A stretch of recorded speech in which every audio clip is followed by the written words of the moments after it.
Salut à tous! Alors comme vous l'aurez vu dans le titre, aujourd'hui je vous retrouve pour une petite vidéo qui sera une revue sur cette palette-ci qui est la Venus XL de chez Lime Crime. Je vous en avais déjà fait un look et je vous en fais un deuxième à la fin de cette vidéo qui est celui-ci. Si jamais vous voulez voir le premier tutoriel make-up que je vous ai fait avec, je vous invite à le voir juste ici dans le petit. Mais en gros, un d'entre vous, je ne sais plus, m'avait demandé dans les commentaires de vous faire une revue sur cette palette. Donc je me suis dit que j'allais vous le faire aujourd'hui et du coup j'allais vous donner un autre look qui ici du coup n'est pas du tout rose. Je vais vous montrer que bien que la majorité de la palette soit dans les tons rosés, vous pouviez facilement faire quelque chose de totalement neutre, même si c'est un peu chargé. Il y a aussi moyen de faire des looks un petit peu plus nude, hein. Mais moi personnellement j'ai fait un truc assez chargé parce que c'est ce que j'aime en ce moment. Pour moi personnellement c'est une super bonne palette. Donc dedans vous avez 18 fards comme dans une palette de chez Huda Beauty. Alors il faut savoir que ce que j'apprécie beaucoup chez Lime Crime, c'est que c'est une marque qui est cruelty free et vegan, et que je préfère clairement acheter des produits vegan et cruelty free. C'est pas ce que je fais à chaque fois pour tous les produits de ma collection, mais j'essaie vraiment d'accorder pas mal d'importance à ces deux trucs là, surtout le fait que ce soit cruelty free. Il y a maintenant beaucoup de produits que j'utilise qui sont cruelty free et c'est vraiment super important pour moi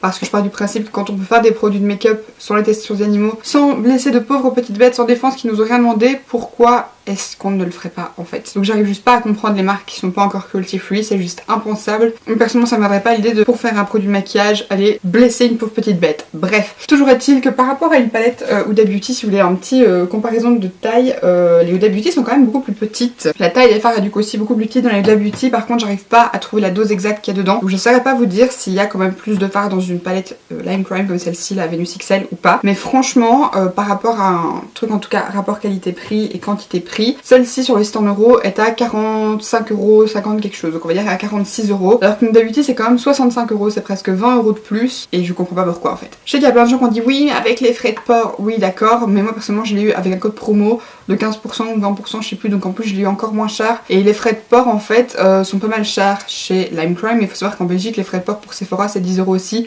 donc on est à peu près au même truc, d'autant plus que sur Lime Crime ils font quand même souvent des codes promo etc, donc du coup j'ai pas en utilisé un et franchement je regrette pas du tout mon achat, c'est une super belle palette. Personnellement j'ai pas la Moderne Renaissance ou autre de chez Anastasia qui sont aussi des palettes assez fort rosées. Je pense que toute ma collection j'ai que celle-ci dans ce vraiment genre de teinte là et je la trouve vraiment top. Les fards sont un peu poudreux mais rien d'horrible, c'est pas du tout comme les Anastasia où quand vous les utilisez vous voyez que le fard il a été utilisé, dans le sens où ça fait un petit peu comme un effet un peu crumbly sur le fard. Là c'est pas du tout le cas. Oui, quand vous le prenez il va être un peu poudreux, plus pour les fards mat que pour les fards irisés satinés etc. Je n'ai pas utilisé tous les fards de la palette, mais pour tous ceux que j'ai utilisés je trouve qu'ils sont de bonne qualité, ils sont bien pigmentés, bien intenses. Je vous ai déjà réalisé 2 looks avec et franchement j'ai eu aucun problème. Ils s'estompent en plus très bien, donc pour des fards qui sont bien pigmentés je trouve que c'est quand même très important. Le seul truc qui me dérange quand même fortement, c'est qu'il n'y a pas de fard assez clair là-dedans que pour être une touche lumière. Vous avez le fard Blank Canvas qui est juste ici, qui paraît fort clair mais qui en fait ne l'est pas assez pour être une touche lumière mat, et vous n'avez pas non plus de touche lumière irisée. Donc du coup par exemple j'ai dû utiliser un autre highlighter au niveau du dessous de mes sourcils et du coin interne de mes yeux parce qu'il n'y en a pas dans cette palette là. Donc ça par contre j'avoue que c'est embêtant. Je trouve qu'à la place en fait de mettre cette couleur là, ils auraient dû en mettre une un poil plus claire, toujours mat à la limite, parce que même une touche lumière mat c'est mieux que pas de touche lumière du tout. Vous avez pas mal de textures de fard vu que vous avez des mats, des irisés, des satinés et des espèces de mat pailletés, mais quelle utilisation. En fait on voit un petit peu les paillettes en swatch, mais une fois que vous les travaillez sur les paupières on voit plus les paillettes. Sachez que c'est des fards que vous pourriez très bien travailler au niveau du creux ou du coin externe, vu qu'en les travaillant il y a plus de paillettes en fait, donc c'est pas du tout dérangeant à être utilisé pour ce genre d'endroit là. Enfin bref voilà, c'est basiquement tout ce que j'ai à dire sur cette palette. Je trouve que c'est une très chouette palette. Si vous aimez les teintes un petit peu rosées effectivement, parce qu'il y en a quand même une majorité, donc vous savez faire des looks nude, mais il faut quand même pour moi que vous aimiez les teintes rosées, parce que si c'est pas le cas ça sert absolument à rien de l'acheter. Mais je trouve que c'est quand même des couleurs qui peuvent aller à plein d'iris, notamment aux yeux verts, parce que tout ce qui est teinte un petit peu rouge, rosé, prune etc, ça fait vraiment me ressortir les iris vertes. Moi, par exemple j'ai des yeux marrons, je trouve que ça ressort super bien, et sur des yeux bleus j'ai toujours personnellement tendance à trouver que les couleurs rosées ça donne méga bien, mais après c'est une question de préférence. Cette palette est quand même très bien. Je trouve que pour 45€ c'est moins cher qu'une palette Naked et vous avez 6 fards de plus. C'est moins cher qu'une palette Huda Beauty, vous avez le même nombre de fards et en plus le packaging il est vraiment super beau. C'est du packaging cartonné, moi personnellement c'est le genre de packaging que j'aime parce que je trouve que c'est quand même bien résistant, ça absorbe bien les coups et je sais pas, j'adore le packaging, j'adore l'intérieur doré. C'est vrai que l'intérieur doré peut paraître un peu kitsch pour certains, mais pour moi c'est pas du tout le cas. Et basiquement voilà, en même temps de tous les produits Lime Crime que j'ai testé pour l'instant il n'y en a jamais un qui m'a déçu. En sachant si vous avez un grand miroir dans la palette, je l'ai pas précisé mais c'est toujours agréable. Franchement je l'aime vraiment beaucoup, donc on va passer au swatch. Mais avant de commencer à vous faire les swatchs etc, je voudrais quand même vous préciser, parce que je m'en suis rendu compte avec plein de palettes, que des swatchs c'est pas un gage d'une bonne ou d'une mauvaise qualité de palette. Il y a des fards qui se swatchent méga bien et qui sur les yeux sont pas pigmentés, et au contraire il y a des fards qui ne se swatchent pas bien et qui sur les yeux sont bien pigmentés. Je pense notamment à cette petite palette-ci de chez Primark que je vous ai montré dans mon dernier tutoriel où je n'utilisais que des produits les moins chers de ma collection. Je l'avais swatché plusieurs fois et ça c'était catastrophe, ça n'allait pas, c'était pas assez pigmenté à mon goût. Et au final sur les yeux c'était bien pigmenté, ça s'estompait bien. Voilà, sachez qu'un fard généralement qui se swatch bien devrait bien être utilisé sur les yeux, mais c'est pas pour ça que c'est le cas. Et pareil, un fard qui n'est pas spécialement pigmenté en swatch peut très bien l'être sur les yeux, c'est pas pareil quoi, c'est particulier, mais voilà, un swatch ça veut pas tout dire. Donc voilà, normalement ces fards-ci il me semble qu'ils se swatchent très bien, donc voilà, de toute façon ils sont bien, ils se swatchent bien. Mais si jamais, sachez que quand vous swatchez une palette en magasin, ça veut pas dire forcément qu'elle sera ouf. Donc voilà, et maintenant on passe au swatch.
Et bien écoutez, c'est ici que s'achève cette vidéo, j'espère sincèrement qu'elle vous aura plu. Comme vous pourrez le voir, j'ai encore tous mes swatchs sur le bras. Et en tout cas, si vous avez aimé cette vidéo, n'hésitez pas à la liker et à vous abonner en cliquant juste ici en dessous si ce n'est pas encore fait. Si vous voulez voir plus de revues de palettes que je possède, je vous invite à le mettre dans les commentaires, comme ça je vous le ferai avec plaisir. Franchement, j'aime bien faire des revues, des swatchs, etc.